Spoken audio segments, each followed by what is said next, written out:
અમદાવાદ શહેરમાં કાયદોની વ્યવસ્થાની સ્થિતિ અત્યંત ખાડે ગઈ છે। શહેરમાં અકસ્માત અને હત્યાઓનું પ્રમાણ વધ્યું છે। ગુનેગારોના મનમાંથી પોલીસને નો ડર દૂર થઈ ગયો છે અને લુખ્ખા તત્વો બેફામ બન્યા છે। ઘટનાઓ મુદ્દે પોલીસ કમિશનર GS મલિકે થોડાક સમય પહેલા પ્રેસ કોન્ફરન્સ કરીને દાવો કર્યો હતો કે શહેરમાં કાયદો વ્યવસ્થાની સ્થિતિ એકંદરે નિયંત્રણમાં છે, પરંતુ જે ઘટનાઓ સામે આવી રહી છે તે દાવાઓને ખોટા સાબિત કરે છે।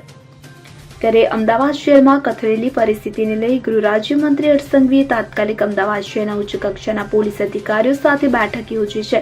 આ બેઠકમાં અમદાવાદ શહેર ક્રાઇમની વધતી ઘટનાઓને લઈ તાત્કાલિક સૂચનો કર્યા હતા અને શહેરમાં કાયદો વ્યવસ્થા જળવાઈ રહે તે હેતુથી આ અધિકારીઓ પાસેથી માહિતી પણ મેળવી હતી। અમદાવાદ શહેરમાં લાંબા સમયથી ક્રાઇમની ઘટનાઓ વધતી જાય છે અને આ ઘટનાઓ વધુ ન બને તેને લઈ એક્શન પ્લાન પણ બનાવવામાં આવ્યો છે તેવી વાત જાણવા મળી રહી છે।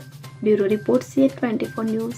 હવે જુઓ દેશ દુનિયાની તમામ ખબરો તમારી આંગળીના ટેરવે। ઉઠાવો મોબાઈલ અને Google Play Store પરથી ડાઉનલોડ કરો અમારી CN24 ન્યૂઝ મોબાઈલ એપ।